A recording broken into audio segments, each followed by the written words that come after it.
பார்த்திங்கன்னா நம்ம தாய்லாந்தில் நக்கோன் ரச்சசிமா அப்படிங்கிற இடத்துல 6ஆம் நூற்றாண்டில் கட்டப்பட்ட ஒரு சைவ கோவிலில் தான் இருக்கும்.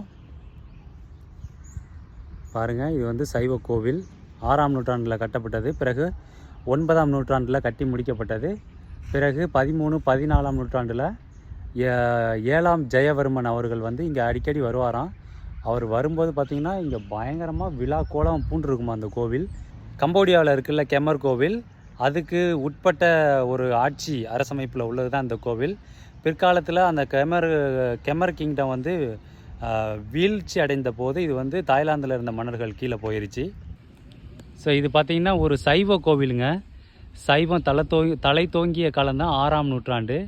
இந்த சைவ கோவிலை வந்து பிற்காலத்தில் வந்த தாய்லாந்து மன்னர்கள் புத்த மதம் எழுச்சி அடையும் போது இதை வந்து ஒரு புத்த கோவிலாக மாற்றிட்டாங்க.